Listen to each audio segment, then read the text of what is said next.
My son-in-law believed the key to my safe was the key to his future. He was right, just not in the way he imagined. He thought he would find my life savings. Instead, he found a meticulously crafted document that would end his. What he did in the dark of my study, thinking I was asleep, brought a truth to light that would shatter our family and ultimately set my daughter free. Before I tell you how we got to that night, a night that changed everything, I'd love to know where you're listening from. Please tell me in the comments below. And if you've ever had to draw a line in the sand with your own family, hit that like button and subscribe. It helps to know you're not alone. The whole thing started as so many endings do over a meal I didn't want to be at. The restaurant was the kind of place Kevin, my son-in-law, loved. It was loud, overpriced, and full of people performing their success for one another. The clinking of glasses and the low hum of self-important conversations felt like a language I no longer understood. Across the table, Kevin swirled a glass of red wine that cost more than my weekly groceries. He had this look on his face, a mixture of arrogance and desperation I had come to know all too well. My daughter Sarah sat beside him, looking pale and tired, picking at a salad she had no intention of eating. After his second glass, Kevin leaned forward, placing his hands on the table as if he were about to announce a corporate merger. He had that predatory gleam in his eye, the one he gets when he smells money. My money. "Jack," he began, his voice a little too loud, drawing the attention of the couple at the next table. "We need to have a serious talk about your assets." I just looked at him, my fork halfway to my mouth. He didn't wait for a response. He was on a roll now, the wine having oiled the gears of his greed. "You're sitting on a gold mine, a literal gold mine. That house paid off for 30 years. The savings, the investments. It's just dead money, Jack. It's not doing anything." He gestured expansively with his hand, nearly knocking over his wineglass. "The market is ripe for opportunity right now. I have this new venture, a real game changer. We're talking a 500% return in 18 months. But it needs capital. It needs vision." He then had the audacity to place a hand on Sarah's shoulder. "You want to see Sarah live the life she deserves, don't you? You don't want her to have to worry about the future, do you?" The question hung in the air, heavy and poisonous. It was a masterpiece of manipulation, painting me as a selfish old man holding my own daughter back from happiness. I looked at Sarah, pleading with my eyes for her to say something, to defend me, to draw a boundary. But she just stared down at her lap, her hands clenched so tightly her knuckles were white. Her silence was her answer. It was a betrayal far deeper than any word Kevin could have spoken. It told me that on some level she agreed with him, that she saw me not as her father, but as a bank. The noise of the restaurant faded away. All I could hear was the ticking of a clock that wasn't there, marking the final seconds of the family I thought I had. I slowly placed my fork and knife on the plate. I looked at Kevin's smug face, then at my daughter's averted gaze. I felt a profound coldness spread through my chest, extinguishing the last embers of hope. I reached into my pocket, pulled out my wallet, and placed $60 on the table to cover my meal and a generous tip. I stood up, my joints aching a little. "I'm feeling a little tired," I said, my voice steady, betraying none of the storm raging inside me. "You two enjoy the rest of your evening." And I walked out, leaving them sitting in the expensive, suffocating silence. The drive home was a blur of streetlights and memories. Each red light was a pause, a moment, for another failure to surface. I remembered the $5,000 I'd given Kevin 5 years ago for a can't-miss tech startup that disappeared without a trace. He had called it seed money. I now realized he was just planting seeds of deceit. I remembered the $10,000 2 years later, a short-term loan to help his marketing business through a cash flow crisis. That money was never mentioned again. Worst of all, I remembered the conversation I overheard a year ago, when Kevin was pressuring Sarah to cash in the savings bonds her mother had left her. "It's our money, honey," he had said, his voice a venomous whisper. "It's for our future." My wife, gone for a decade, had meticulously saved that money to give Sarah a safety net, a piece of security that was hers alone. And Kevin had convinced her to burn it on one of his fleeting fantasies. This wasn't the first time he had come for my family's security, but as I pulled into my driveway and killed the engine, I swore to myself that it would be the last. I walked into the house I had shared with my wife for 40 years. I didn't turn on the lights. I didn't need them. I knew every inch of this place by heart. I sat down in my old armchair in the living room, the darkness wrapping around me like a blanket. The house was utterly silent, a stark contrast to the chaos in my mind. For an hour, I allowed myself to feel the full weight of it all. The grief for the daughter I had lost. The rage at the man who had taken her from me. The disappointment in myself for letting it go on for so long. Then something shifted. The pain didn't disappear, but it crystallized. It turned from a hot, messy emotion into something cold, hard, and sharp. The fog of grief lifted, and in its place was the absolute clarity of purpose. I was no longer just a sad old man. I was Jack Caldwell. For 40 years, my job had been to look at a company's books and find the story hidden within the numbers. I hunted for fraud. I uncovered lies buried in spreadsheets and financial statements. I had been retired for 7 years, but the skills I realized don't just vanish. They lie dormant, waiting for a reason to be used. And Kevin had just given me the best reason of my life. I stood up and walked into my small home office. I powered on my old desktop computer. It whirred to life, a familiar, comforting sound. I navigated to a folder hidden deep within the hard drive, a folder protected by a complex password. Inside was a single encrypted Excel file. I opened it.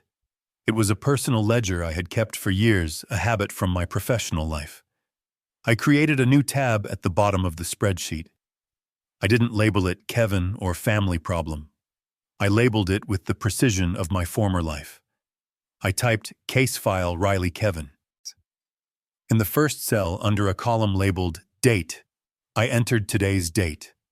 Under a column labeled event, I wrote public solicitation of assets at dinner.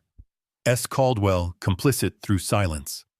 And under a final column labeled action required, I wrote a single sentence. Initiate full financial and background investigation. Objective asset protection and risk mitigation. The war had begun, and he didn't even know it. In the weeks that followed, my home became an observation post. I was no longer a father or a grandfather, but an intelligence analyst gathering data on a hostile target. When Sarah and Kevin came over for their now obligatory Sunday visits, I watched them with a new detached clarity. I noticed things I had previously dismissed. The way Kevin never quite looked me in the eye. The way Sarah's laughter never reached her own. They were performing a version of happiness, and I was the audience they were trying to fool. One Sunday, a glint of gold on Kevin's wrist caught my eye. It was a new watch, a heavy, ostentatious thing with a brand name I recognized as absurdly expensive. He saw me looking at it and casually pulled his sleeve down. Just a little something I treated myself to, he said with a dismissive wave of his hand. Business has been tough. You gotta celebrate the small wins, you know. This was less than a month after he'd publicly shamed me for not liquidating my life savings for his game-changing venture. The contradiction was so blatant, so insulting, it was almost comical. I just nodded slowly, filing the observation away in my mental case file. Later that afternoon, while I was pretending to be engrossed in a book in the living room, Kevin stepped out into the backyard to take a call. I positioned myself near the kitchen window, which overlooked the patio. His voice was low and tense, a stark contrast to the easygoing charm he projected indoors. I couldn't hear every word, but I caught enough. Phrases drifted through the screen door like toxic pollen. Need another extension. I told you the payment is coming. Just a slight delay. And then more urgently. Look, I can't talk now. Don't call this number again. Don't call the house. He hung up and stood there for a long moment, running a hand through his perfectly styled hair, his shoulders slumped. When he walked back inside, the charming mask was perfectly back in place. He asked Sarah if she was ready to go, and the performance was over for the day. My neighbor, Maria Flores, came over for coffee the next morning. She's a retired paralegal, sharp as a tack, with a no-nonsense attitude that I've always appreciated. We sat on my porch watching the world go by, a ritual we'd maintained for years. It was the only place I felt I could speak with any degree of honesty. I didn't tell her everything, not yet. But I told her about the dinner, about the pressure. Maria listened patiently, her gaze fixed on the street. When I finished, she took a slow sip of her coffee. "Jack," she said, her voice gentle but firm, "how much have you given them over the years?" The question was direct, and it made me uncomfortable. I started to deflect, but she held up a hand. "I'm not judging. I'm asking as a friend, because what you described isn't a son-in-law asking for help. It's a predator testing the fences." Her words hit home. I found myself telling her about the down payment I'd given them for their first house, a sum that had taken a significant bite out of my retirement fund. I told her how I'd justified it to myself, telling myself it was an investment in my daughter's happiness. "That wasn't an investment, Jack," Maria said softly. "That was a bailout. And once you bail someone out, they learn that they don't have to learn how to swim." She pointed a finger at me. "That dinner, the public pressure, the talk about dead money, those are all giant flapping red flags. He's testing you. He's seeing how far he can push before you break." Her legal mind was already at work. "You need to protect yourself, Jack. Not just your money, your home, your peace of mind." Her advice solidified the vague plan that had been forming in my mind. It was time to stop observing and start building my defenses. The next day, I had a new security system installed. I told Sarah and Kevin it was because I was getting older, a little more forgetful, and wanted the extra security. Kevin thought it was a fantastic idea. "Can't be too careful these days, Jack," he said, clapping me on the back. He had no idea he was applauding the construction of his own cage. The system came with 4 cameras. I had one placed over the front door, one over the back, and one covering the driveway. The 4th one I had the technician install myself after he left. It was a small, discreet dome camera barely noticeable in the corner of my study.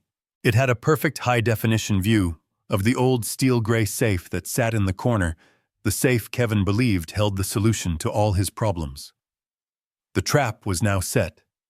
All I needed was the evidence to bait it. My own home was no longer a secure place for my investigation. I started going to the public library 3 towns over.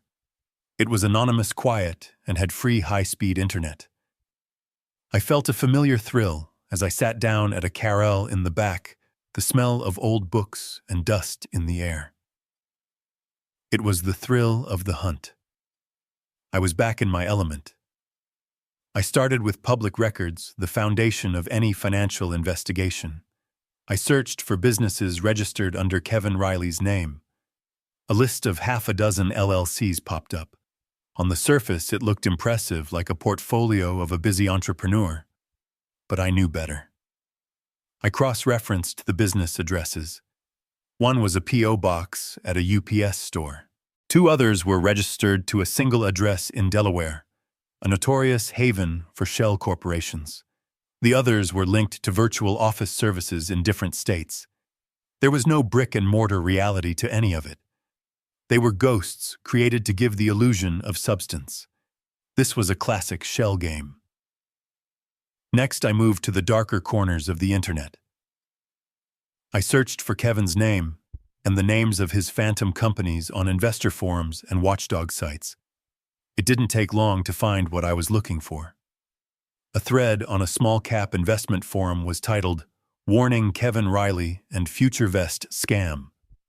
My blood ran cold. I clicked the link.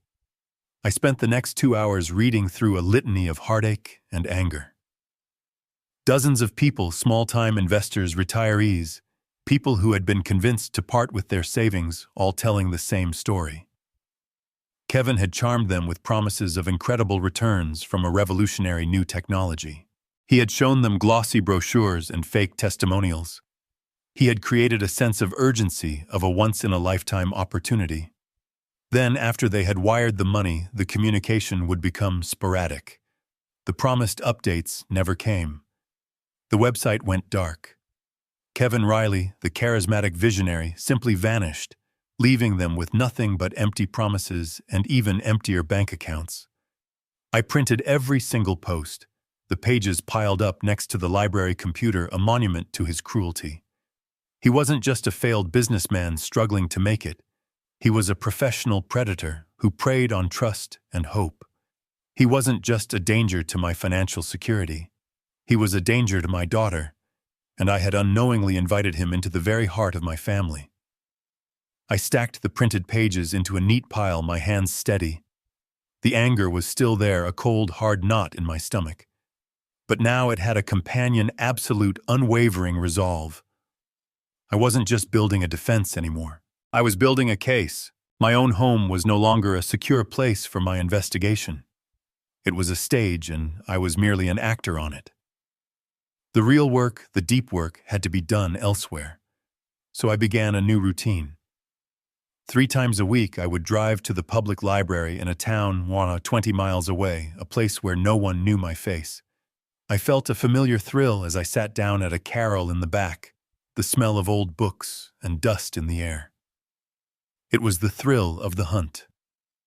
I was back in my element, a forensic accountant on the trail of a lie.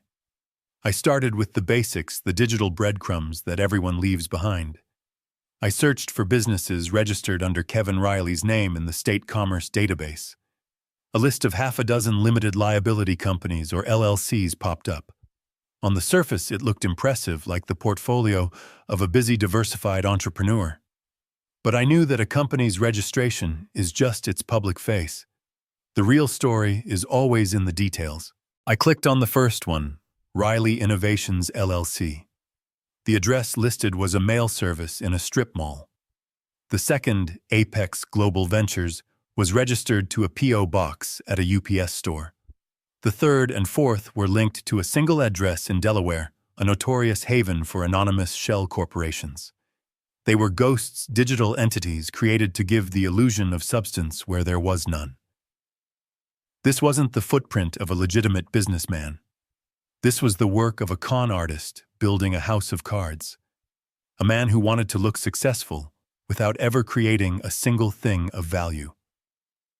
For a man like me who had spent his life valuing tangible assets and honest labor, it was a profound insult. With the corporate structures mapped out, I moved to the darker corners of the internet. I started searching for Kevin's name and the names of his phantom companies on investor forums and watchdog sites. It didn't take long to find what I was looking for. The internet never truly forgets. I found a thread on a small-cap investment forum that made my blood run cold. It was titled in all caps, "Warning Kevin Riley and Future Vest Global Scam." Future Vest Global was the 5th LLC on my list. I clicked the link. For the next 2 hours, I didn't move. I read through a litany of heartache and anger. Dozens of people, small-time investors, retirees, a teacher who had invested her pension, a young couple who had used their wedding savings, all telling the same sickeningly familiar story. Kevin had charmed them. He had found them through social clubs, church groups, and local business meetups. He had dazzled them with promises of incredible returns from a revolutionary new green energy technology. He had shown them glossy brochures, sophisticated-looking charts, and fake testimonials from satisfied clients. He had created a sense of intense urgency of a once-in-a-lifetime opportunity that would close at any moment. Then, after they had wired the money to the Future Vest Global account, the communication would become sporadic. The promised monthly updates never came. The company's website suddenly went dark, and Kevin Riley, the charismatic visionary who had been their friend and financial savior, simply vanished. The phone number was disconnected. The emails bounced back. He left them with nothing but worthless stock certificates, empty promises, and the devastating shame of having been so thoroughly fooled. I printed every single post, every accusation, every desperate plea for information. The pages piled up next to the library computer, a monument to his cruelty. He wasn't just a failed businessman struggling to get by. He was a professional predator who fed on the trust and hope of good people. He wasn't just a threat to my financial security. He was a moral black hole, and he was sleeping in my daughter's bed. I had welcomed him into my home. I had shaken his hand.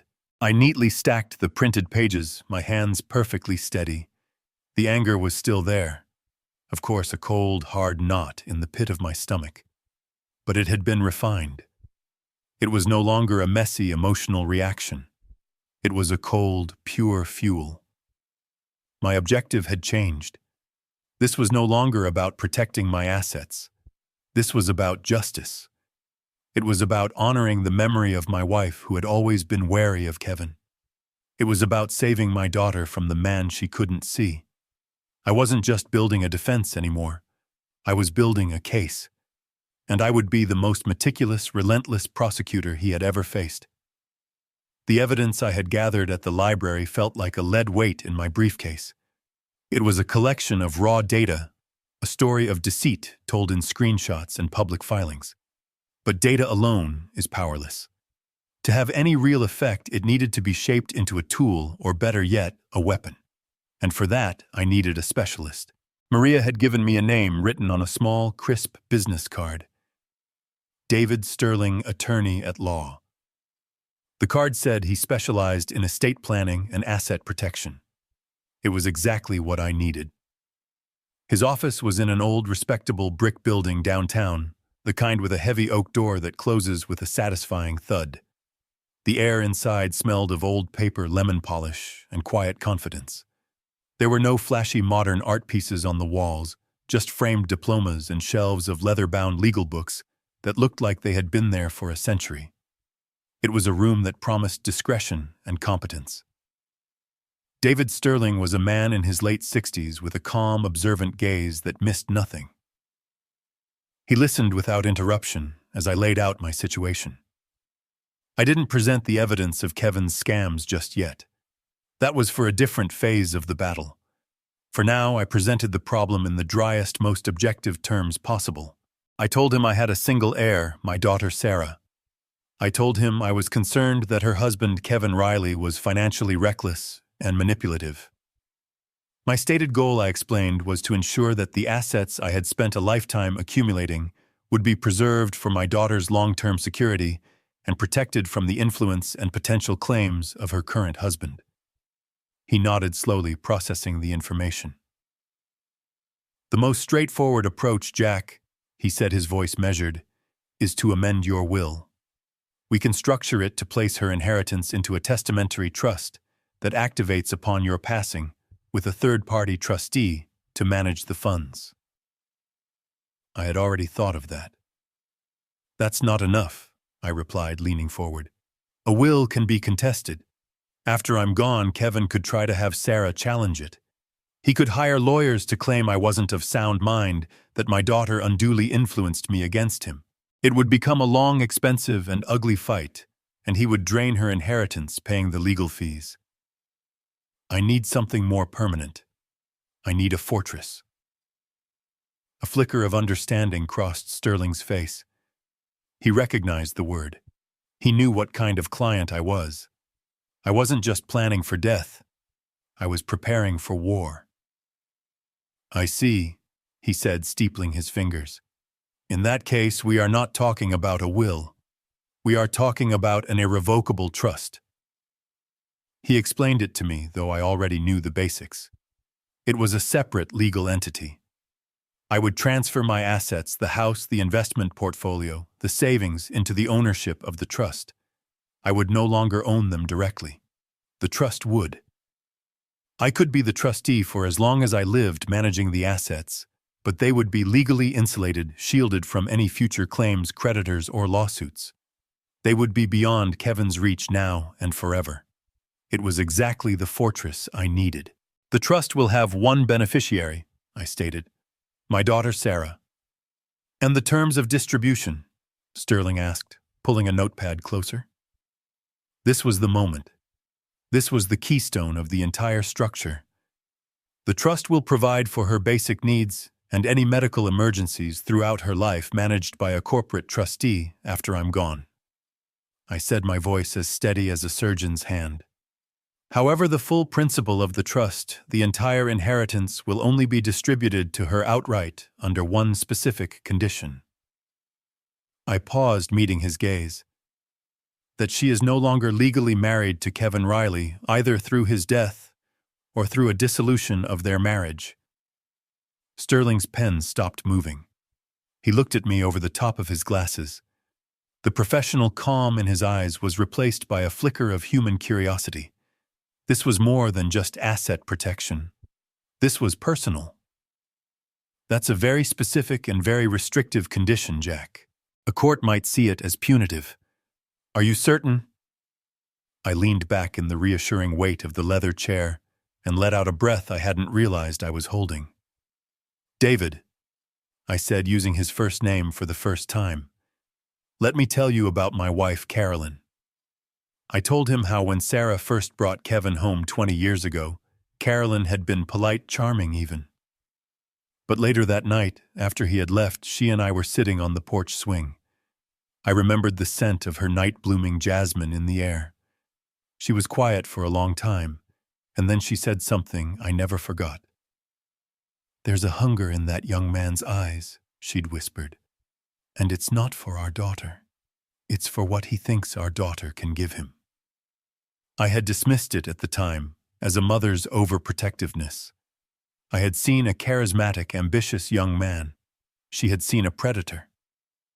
As the years went on and Carolyn's health began to fail, her worries about Kevin only grew. In her final months, we had a conversation in her hospital room. She made me promise. Protect her, Jack. She had pleaded, her voice weak. When I'm gone, you have to be the one who sees clearly for both of us. Protect our girl from him. I had promised, but for 10 years since her passing, I had failed. I had chosen peace over protection. I had enabled Kevin's behavior with my silence and my checkbook, all to avoid conflict, to avoid upsetting Sarah. I'm not doing this to punish him, I told Sterling, my voice thick with emotion I didn't try to hide. I am doing this to fulfill a promise to my wife. I am building the walls around my daughter that I failed to build for the last decade. This trust isn't a punishment. It's a protection. It's a lifeboat. She can choose to get in it, or she can choose to stay on his sinking ship. But the choice will be hers, and the lifeboat will be there waiting for her. David Sterling listened to the entire story without a word. When I finished, the professional distance was gone. He simply nodded. I understand completely, Jack, he said. We will draft the documents exactly as you've specified. The lifeboat will be ready. The next week, I returned to his office to sign the papers. The documents were thick, full of dense legal language, but I knew what they meant. I was signing away my house. I was signing away my life savings. The pen felt heavy in my hand as I wrote my name over and over again. Each letter was a brick being laid in the wall of the fortress. Each signature was a nail hammered into the coffin of Kevin Riley's ambitions. When I finished, I felt a strange sense of lightness. I had given up ownership of everything I had, but in doing so, I had taken back something far more valuable: control. I walked out of that office into the bright afternoon sun. The fortress was built. The next move was his. The legal fortress was built, its walls invisible but stronger than steel. The irrevocable trust ensured that my legacy would be protected from the outside. But I knew Kevin. He wouldn't attack the fortress from the outside with lawyers. His method was to get inside, to act like a thief in the night, to take what he believed was his by right. My next task was to prepare a welcome for him. The evidence I had gathered from the library was damning, but it was circumstantial. It showed a pattern of deceit. I needed something more. I needed a smoking gun. I needed a crime. There was a loose thread I hadn't been able to pull on my own, a reference in one of the forums to a large injection of cash into one of Kevin's shell companies about 2 years ago, right in the middle of the pandemic. The timing was suspicious. It was time to call in a favor. I reached out to Ben Carter, a young man I had mentored during my last few years at the firm. I had taught him the old-school art of following a paper trail, and he had taught me that in the modern world, every piece of paper also had a digital ghost. He was now a top cybersecurity analyst, and he owed me one for helping him land his first big promotion. I called him on a secure line. "Ben," I said, getting straight to the point, "I need you to look into something for me off the books. It's a personal matter." I gave him the name of Kevin's LLC and the approximate date of the transaction. "I just have a bad feeling about it. Can you see where the money came from?" Ben was quiet for a moment. "You know I can't access bank records directly, Jack. That's illegal." "I know," I replied. "I'm not asking you to, but government disbursements, certain types of loans, those leave a public footprint if you know where to look. Just see what you can find in the public domain. Treat it like a puzzle." He chuckled. "You always did love a good puzzle. All right, Jack. For you, I'll take a look. I'll call you back in a day or two." He called back in 6 hours. The speed of the call told me he had found something significant. "Jack," he said, and the usual cheerfulness was gone from his voice. It was replaced by a grim professionalism. "Are you sitting down?" "I am," I said, my grip tightening on the receiver. "The cash infusion wasn't an investment," Ben said. "It was a loan. Specifically, it was a Paycheck Protection Program loan, a PPP loan." The air went out of my lungs. The PPP loans were part of the government's COVID-19 relief effort, designed to help small businesses keep their employees on the payroll during the lockdowns. The rules were strict, and the penalties for fraud were severe. "How much?"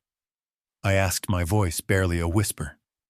$150,000, Ben replied. He applied through an online lender claiming his company, Riley Innovations LLC, had 15 employees and a monthly payroll of $60,000. I looked at the corporate filings I had printed out, which were spread across my desk. Riley Innovations LLC, registered to a P.O. box. The company had no physical address, no website, and according to the state tax records I had pulled, it had never once filed payroll taxes, because it had never had a single employee. "It's fraud, Ben, isn't it?" I said, though I already knew the answer. "It's not just fraud, Jack," Ben said, his voice low and serious. "This is a federal crime. Wire fraud, bank fraud. They don't take this stuff lightly. People are doing serious time for this. I'm sending you the encrypted file with the application number and the public confirmation of the loan forgiveness he applied for and received. He claimed he used the money to save 15 jobs that never existed, and the government wiped the loan clean. He just pocketed the cash." Ben paused. "Whatever this guy has done to you, Jack, it's 100 times worse than you thought. Be careful." After I hung up the phone, I sat in silence for a long time. The final piece of the puzzle had just slammed into place. This was the smoking gun. This was the crime. Kevin hadn't just scammed a few hopeful investors. He had stolen from the American people during a national crisis. He had exploited a tragedy for personal gain.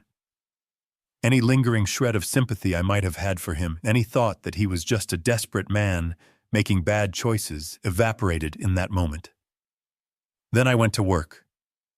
I drove to a 24-hour copy shop, and for the next 3 hours I meticulously assembled my case.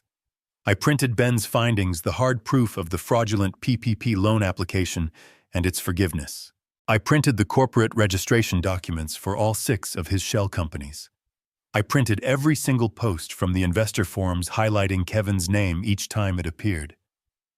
I created charts showing the flow of money into his accounts and the complete lack of any legitimate business activity coming out. I worked with the focus and precision of my old life, my hands moving with a purpose they hadn't felt in years. I three-hole punched every page. I organized them chronologically with dated tabs for each section. The investor complaints, the corporate shell game, the federal loan fraud. When I was done, I slid the nearly 200 pages into a heavy-duty 3-ring binder. I took a black permanent marker and a ruler, and in neat block letters I wrote the title on a white label and affixed it to the spine and cover of the binder. It read, Case File Kevin Riley, Potential Federal Wire and Bank Fraud. It was no longer a collection of papers. It was a formal indictment, a professional dossier detailing the financial life and crimes of my son-in-law. Back home, I walked into my study. I knelt down and turned the dial on my old safe. The tumblers clicked into place with a familiar sound. I swung the heavy steel door open. The inside was mostly empty, just a few old property deeds and my wife's jewelry box. I took everything out, leaving the dusty interior completely bare. Then I took the heavy binder, the case file, and I placed it squarely in the center of the safe. It was the only thing inside. I looked at it for a long moment. Kevin believed this safe held his treasure, his easy inheritance, the cash that would solve all his problems. He was wrong. The safe did hold a treasure, but it wasn't mine. It was the truth. A truth that was now a loaded weapon waiting patiently in the dark for him to walk in and pull the trigger. I swung the heavy door shut. The locking bolt slid home with a deep final thud. The trap was armed. The fortress was built and the trap was armed. All that was left was to wait. I didn't have to wait long. For 2 weeks, there was a tense silence. The Sunday visits stopped. Sarah called once, her voice strained, saying Kevin was working on a big deadline. I knew it was a lie. He was running out of time. His creditors were closing in. I could almost feel his desperation radiating across the city. He was a cornered animal, and cornered animals always do the predictable thing. They leap at the one target they believe to be the weakest. The footage from the small dome camera in my study was even more damning than I could have hoped. The timestamp read 2:14 a.m. The house was completely dark, silent, except for the low hum of the refrigerator. Then a shadow detached itself from the deeper shadows of the hallway. It was Kevin. He moved with a clumsy sort of stealth, a man unaccustomed to physical effort, his every step a potential betrayal. I watched on the recording as he froze when a floorboard creaked under his weight. His head snapping towards my bedroom door, his breath held in a panicked stillness. He thought I was deeply asleep, aided by the heart medication I took every night, a fact he had surely counted on. He crept into my study, a small flashlight held in his trembling hand. The narrow beam danced across my desk, my bookshelf, the photos of my wife and a younger, happier Sarah. He ignored them all. His target was the heavy mahogany desk where I kept my papers.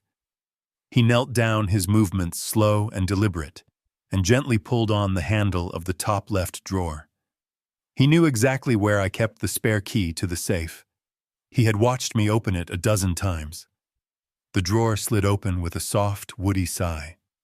The camera's infrared lens showed the contents in ghostly black and white. A few old pens, some paper clips, a roll of stamps, and sitting right on top, the small brass key. But it wasn't alone. Lying next to it was a freshly printed 4x6 photograph. On the recording, I saw Kevin pause. His hand hovered over the key. He angled his flashlight down to get a better look at the picture. Even in the grainy footage, I knew what he was seeing. It was a screenshot I had taken and printed that very afternoon. It was a copy of a final notice email from a high-interest lender addressed to him. The subject line, even in black and white, screamed with urgency. Account in default. Immediate action required. It was one of the many debts I had uncovered in my investigation. I had placed it there as a final warning, a silent signal for him to turn back, to walk away. It was a chance for him to stop, to reconsider the abyss he was about to leap into. I watched as his shoulders slumped. He snatched the photo, his eyes wide with a mixture of fear and confusion. He looked around the dark room as if expecting me to step out of the shadows. How? I could almost hear him whisper. How could I possibly know about this? For a full 10 seconds he was paralyzed. He was standing at a crossroads. One path led back out the door into the night to face the consequences of his own making. The other path led to my safe. Then I saw the shift. His desperation, a more powerful force than his fear, took over. He shook his head, a quick, dismissive gesture. He probably told himself it was a bizarre coincidence, a piece of mail I had somehow intercepted. He couldn't allow himself to believe the truth because the truth was too terrifying that I knew, that I was waiting for him. He stuffed the photograph into his pocket, grabbed the key, and quietly closed the drawer. He had been given his final warning, and he had ignored it.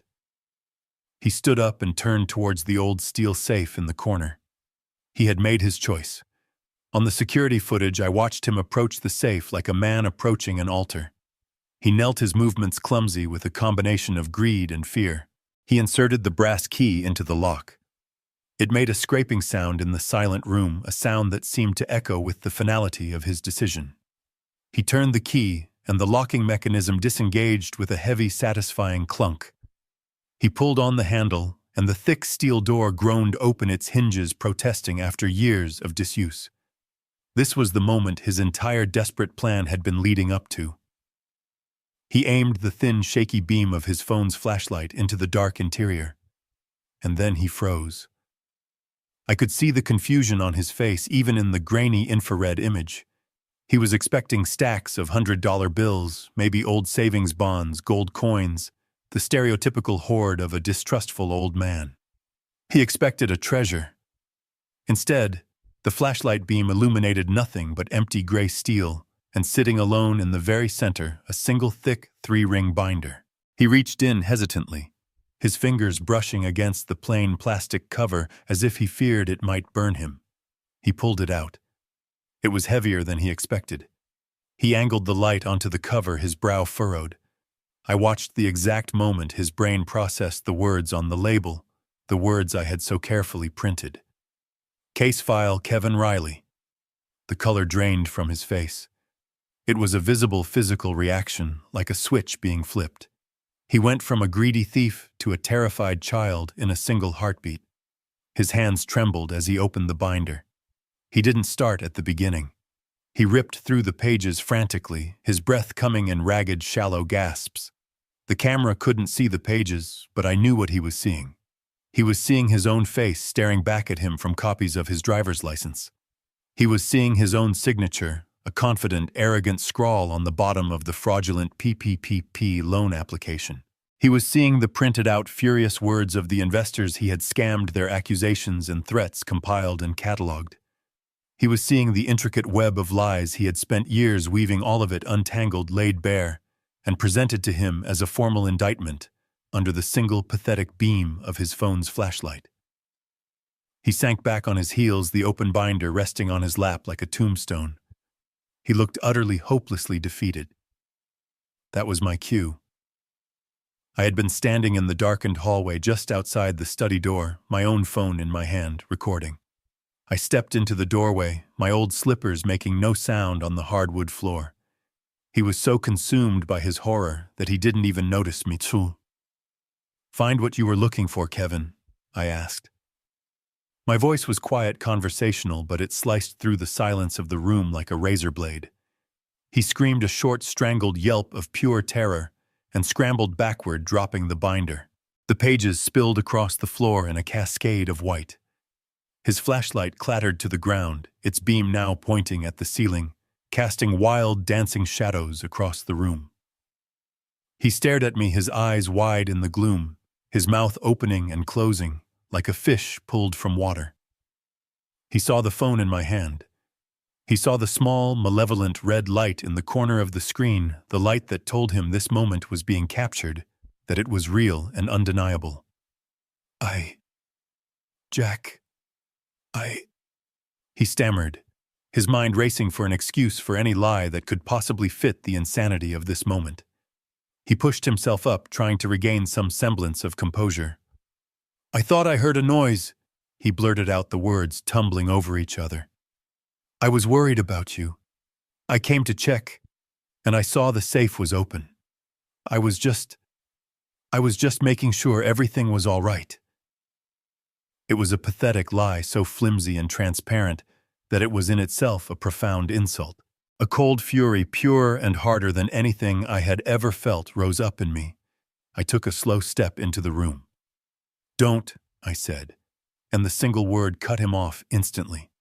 My voice was low, but it carried the weight of every lie, every dollar, every sleepless night he had ever caused. "Don't you dare insult my intelligence again. Not tonight. Not ever again." I raised my phone slightly, making sure the camera had a clear view of his face. "I think you've had enough of the dark, Kevin. Let's have a little light on the subject." I walked over to my desk and switched on the small green banker's lamp.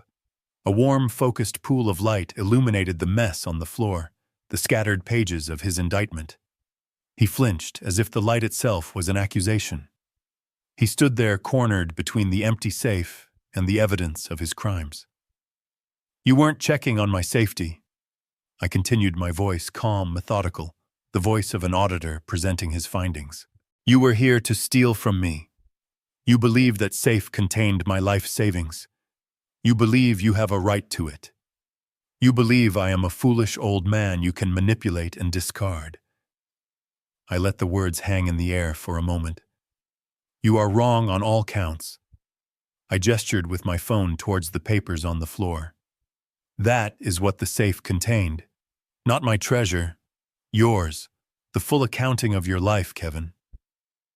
Let's talk about the CARES Act. It's the federal legislation that funded the Paycheck Protection Program. I imagine you're familiar with it since you received $150,000 from it. What you might not be familiar with are the penalties for providing false information on the application. Are you aware that PPP loan fraud can carry a sentence of up to 20 years in federal prison and a fine of up to $1 million? His face, already pale, seemed to crumble. The last bit of arrogant bluster drained out of him, leaving behind the hollowed-out shell of a terrified man. He knew in that moment that this wasn't just a family argument. He hadn't been caught by a frail father-in-law.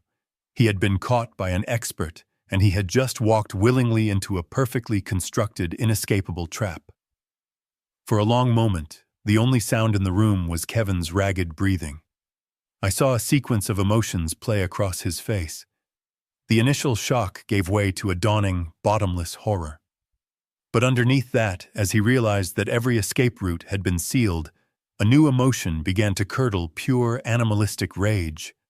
When a man like Kevin, who has built his entire life on lies and charm, is stripped of his ability to manipulate, all that is left is the ugly, brutish core. His fear burned away, and what remained was the anger of a cornered predator.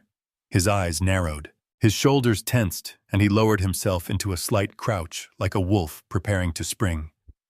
"You old fool," he snarled, his voice a low, guttural rasp. "You think you've won. You think you can ruin me." He took a step towards me, his hands clenching into fists. His plan was clear. If he couldn't talk his way out, he would try to smash his way out. He would take my phone, destroy the evidence in the room, and then invent a story about a confused old man having a fall. It was his last desperate move. But I had anticipated this. I didn't flinch. I didn't take a step back. I simply held his gaze, my own expression unreadable. "Before you do something you will regret even more than you regret tonight," I said, my voice perfectly calm. "There is one more thing you should know." My calmness seemed to enrage him further, but it also made him hesitate. He stopped a few feet away from me. "That binder," I said, nodding towards the papers scattered at his feet, "is a physical copy. A prop, you might say, for this little drama of ours. The real file, the complete digital dossier with all the evidence, the video from this camera, and a signed, notarized affidavit from me detailing tonight's events, was uploaded to a secure server 2 hours ago." I saw a flicker of confusion in his eyes. He didn't understand. Think of it as an insurance policy, Kevin, I explained slowly, as if to a child. When I uploaded that file, I sent a link to my lawyer, David Sterling. That email is sitting in his inbox right now. Attached to that email is a command set on a timer. If I do not enter a specific code on my phone by 8 o'clock tomorrow morning exactly, 6 hours and 41 minutes from now, that command will automatically execute, and the email with the complete unredacted file will be irrevocably forwarded to the United States Attorney's Office for the District of Pennsylvania. The only person on this planet who has that code, the only person who can stop that email from being sent is me. I let the words sink in. I watched his face as the full implication of what I had said dawned on him. His fists slowly uncurled. The rage in his eyes was replaced by a new, more profound and utterly hopeless despair.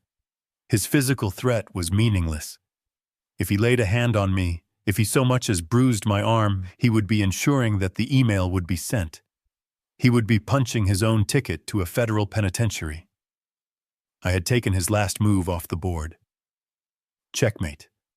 He just stood there swaying slightly, a puppet with its strings cut. He was finally completely and utterly broken. Now, I said, my voice softening slightly, I think it's time we included my daughter in this conversation. His head snapped up, a new wave of panic in his eyes. No, he whispered. Don't. Please, Jack. Not Sarah. This has always been about Sarah, I replied. I looked down at my phone, which was still recording, and my thumb moved across the screen. I navigated away from the video app and pressed the icon for a video call. The ringing filled the tense silence of the study, each tone an impossibly loud announcement of the coming reckoning. After 3 rings, the call connected. Sarah's face appeared on my screen. She was in bed, her hair messy, her face soft with sleep. She looked confused and concerned. Dad, she said, her voice thick with sleep. What is it? Is everything okay? It's the middle of the night. My entire demeanor shifted. The cold, hard prosecutor was gone, replaced by the gentle, worried father. Sarah, honey, I said, my voice full of warmth and concern. I'm so sorry to wake you, but I need you to come over to the house right away. What's wrong? She asked, sitting up now, fully awake. Are you hurt? Did you fall? No, I'm fine, I reassured her. But something has happened, something important. And your husband, Kevin, he's here with me. There's something he needs to explain. To both of us. Can you please just get dressed and come over? I need you here. Kevin's there, she asked, her confusion deepening. But he's right here in bed next to... Oh my God. I could hear the rustle of sheets as she turned to find the empty space beside her. Just come over, sweetheart, I said gently. Then I did the final necessary and most brutal thing. I panned my phone's camera away from my own face. I turned it towards the scene in my study. Through my screen, I saw what she was now seeing. She was seeing her husband Kevin standing pale and defeated, a ghost in the lamplight. She was seeing the open, empty safe behind him, its door hanging ajar like a gaping wound. And she was seeing the floor at his feet, littered with the white pages of the case file that bore his name. I held the camera there, steady, letting the image burn itself into her memory. I watched her face on my screen as her expression shifted from confusion to disbelief, and then finally to the first cracks of a devastating and world-shattering understanding. It felt like an eternity before I heard the sound of a car pulling into the driveway, the engine cutting out abruptly. A car door slammed shut, and a moment later, the front door of the house burst open. Sarah ran into the room, her face pale and her eyes wide with panic. She was still in her pajamas with a coat thrown hastily over them. Her gaze flew past me and landed on Kevin, standing amidst the scattered papers like a man shipwrecked on an island of his own making. Before I could say a word, Kevin saw his chance. He lunged not at me but at her, his last and most powerful shield. He threw his hands up in a gesture of utter desperation. "Sarah, thank God!" he cried, his voice cracking with a masterful theatrical panic. "You have to help me, your father. He's lost his mind. He's gone crazy." He pointed a trembling finger at me. "He lured me over here talking about a break-in. It was a trap. He's been printing things off the internet, making up these wild stories. He thinks I'm some kind of criminal. Look at this." He gestured wildly at the mess on the floor. "He's not well, Sarah. We need to call someone. We need to get him help." It was a brilliant, despicable performance. He was trying to turn the situation from a criminal confession into a medical emergency with me as the patient. Sarah looked from his frantic face to my calm one, her own expression, a mask of confusion and fear. She was caught in the crossfire, and her instinct was to believe her husband. I held up a hand, a simple placating gesture. "Sarah," I said, my voice gentle, completely devoid of the anger from moments before. "I know this is confusing, and I am so sorry to do this to you. But he's not going to get help by lying anymore. I'm not going to get help by pretending anymore. All I ask is that you stand right there and you listen. You don't have to believe me. Just listen to the facts." I knelt down my old knees, protesting, and began to gather the scattered pages. I was no longer an accuser. I was a presenter. This was my living room, but it had become my courtroom. I picked up 2 specific sheets of paper. I stood up and walked over to my daughter, holding them out for her. "This," I said, pointing to the first page, "is a copy of the application for a Paycheck Protection Program loan filed by Riley Innovations LLC 2 years ago. As you can see, the requested amount was $150,000. And right here it states the company employs 15 people. And this," I said, pointing to his familiar confident signature at the bottom, "is your husband's name." I then held up the second sheet. "And this is the official payroll tax filing from the state for the same company for the same year. As you can see right here in this box, the number of employees is listed as 0. It has been listed as 0 for the entire 5 years the company has existed." I didn't say he lied. I didn't say this is fraud. I just held the 2 documents side by side. "Both of these documents cannot be true, Sarah. One of them is a lie submitted to the federal government." I dropped those pages and picked up another, a printout from one of the investor forums. "This is a post from a woman named Eleanor Vance, a retired schoolteacher from Ohio." I said, my voice quiet. I read her words aloud. "I gave Mr. Riley my entire retirement fund, $40,000. He promised me it was a safe investment in green energy that would help me pay for my husband's medical bills. I haven't heard from him in 6 months. The phone number is disconnected. I don't know what to do. He has ruined my life." I picked up another page. "This is an email from Kevin to that same woman sent a week before she invested. Look," I said, holding it out for Sarah to see. "He's promising her a 300% return in under a year. An impossible predatory lie designed to prey on her hope." I let the paper fall to the floor. I didn't need to show her any more. The truth was now in the room, a living, breathing entity more real and more solid than any of Kevin's lies had ever been. Sarah had been looking at the papers, but now her gaze lifted to her husband's face. Her expression was no longer confused. It was shattered. The final conflict, the final judgment, was not mine to deliver. It was hers. Tears began to stream down her face, silent and hot. Her voice was a broken whisper. "Kevin," she said, and his name sounded like a prayer and a curse. "Look at me." He couldn't. His eyes darted around the room from the safe to the floor, to me anywhere but at his wife. "Kevin, please," she begged, her voice cracking. "Just look at me and tell me it's not true. Tell me my father is lying. Tell me this is all just some horrible, insane mistake." She was giving him one last chance. One final opportunity to construct a lie that she could cling to, a thread she could use to try and stitch their life back together. All he had to do was look her in the eye and deny it. But he couldn't. He opened his mouth and a small strangled sound came out, but no words followed. He stared at a spot on the wall just over her shoulder, his jaw working silently. He didn't have to say a word. His silence was the loudest confession I had ever heard. It was the sound of a hollow man finally admitting he was empty. And in that silence I watched my daughter's heart break. The sound of my daughter's quiet sobbing was the only thing that filled the room. Kevin stood frozen, a statue of a man, finally stripped of all his lies. The performance was over. It was time for the sentencing. I walked over to the briefcase I had placed by the door when I first came into the study. I opened it and took out 2 documents, which I had placed in a neat manila folder.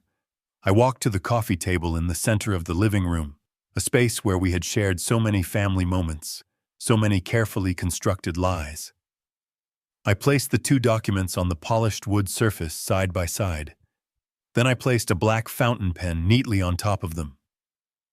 Sarah looked up, her tear-streaked face a question. Kevin's eyes were fixed on the papers as if they were coiled snakes. "The first document," I said, my voice calm and clear, breaking the painful silence, "is a petition for dissolution of marriage. Divorce papers. My lawyer drafted them this morning. They are quite simple. They state that all marital assets will revert to their original owner, and you will make no future claims on my daughter's finances, inheritance, or property." I tapped the second document. "This one is a full and detailed confession. It has also been prepared by my lawyer. It outlines the fraudulent application for the Paycheck Protection Program loan. It details the investor scams related to your shell company, FutureVest Global. It is a complete admission of guilt for the federal crimes you have committed. It is concise, accurate, and legally binding." I then looked directly at Kevin, and for the first time all night he was forced to meet my gaze. There was nothing left in his eyes. No anger, no fear, just a hollow, empty void. "You have 2 choices," I said, my voice leaving no room for negotiation. "This is the last decision you will ever get to make in connection with this family. Path number 1. You will sign both of these documents right now. You will then go to your home, pack a single bag, and you will walk out of my daughter's life forever. You will never call her, text her, or contact her in any way ever again. In exchange for your signature and your complete disappearance, I will make a phone call, and I will cancel the 8 a.m. appointment your future has with the United States Attorney's Office. You will walk away with nothing but the clothes on your back, but you will be free." I let that sink in before I presented the alternative. Path number 2. You refuse to sign. You call my bluff. You can walk out of this house right now, and at 8 a.m. tomorrow morning, when that email is automatically sent, your life will cease to be your own. It will belong to the federal justice system. You will face a trial, and with the evidence in that binder, you will be convicted. You will go to prison for a very, very long time. I leaned in slightly, lowering my voice. "And just so we are crystal clear, Kevin, just so you don't get any ideas about trying to win Sarah back later to get to her money, all of my assets, this house, my portfolio, everything have been placed into an irrevocable trust. The terms of that trust, which I signed last week, explicitly state that my daughter cannot access the principal of her inheritance as long as she is legally married to you. There is nothing left for you here, not a single penny. The bank is closed." I stood back up straight. The choice was his, a life of freedom in exile or a life in a cage. I had taken everything from him, his wife, his future, his lies. And in return, I was offering him the one thing he didn't deserve, a chance to walk away. The pen lay on the table between us. The entire future of our family was balanced on its small, sharp point.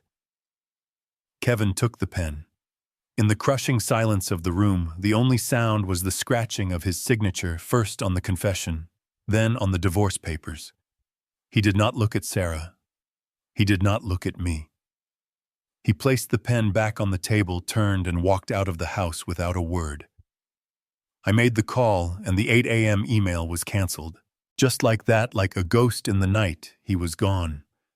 The months that followed were quiet. The healing was slow, and it was not easy. There were tears, and there was a profound, aching silence where 20 years of a shared life used to be. But slowly, a new kind of normal began to grow in the space that the lies had left behind. We find ourselves now at my kitchen table on a sunny Saturday morning. The light streams in the same light from that first morning I began my investigation, but it feels different now. Warmer. Cleaner. On the table between us is not a fancy meal, but the annual report of a publicly traded company. I have a cup of coffee. Sarah has a cup of tea. Her brow is furrowed in concentration, not in sadness. Look here, I say, my finger tracing a line on the balance sheet. See their debt-to-equity ratio. It's been climbing for 3 straight quarters. But their press releases all talk about expansion. What story do those 2 facts tell you when you put them together? She is quiet for a long moment, studying the numbers. Then she looks up at me and her eyes are clear sharp. They're borrowing to fuel their growth, she says. They're expanding faster than their revenue can support. It's a house of cards. I smile. A real, genuine smile. Exactly, I say. A house of cards. In that moment, she looks at me, and I can see something shift in her gaze. For the first time in so many years, she is not looking at a frail, elderly father who needs to be managed or placated. She is seeing the man I used to be, the man I still am. She is seeing a protector, a teacher. She is seeing a father who loved her enough to risk her hatred in order to save her from a slow, creeping ruin. A silent giant who had stood guard over her life even when she hadn't known it.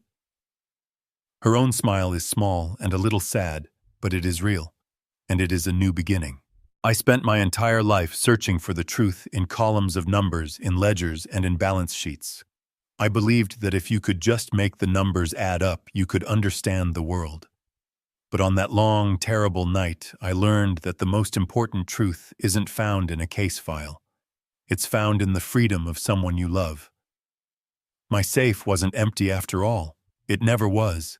It held the most valuable asset I ever possessed, a gift more precious than any amount of money. It held the truth. And that truth finally set my daughter free.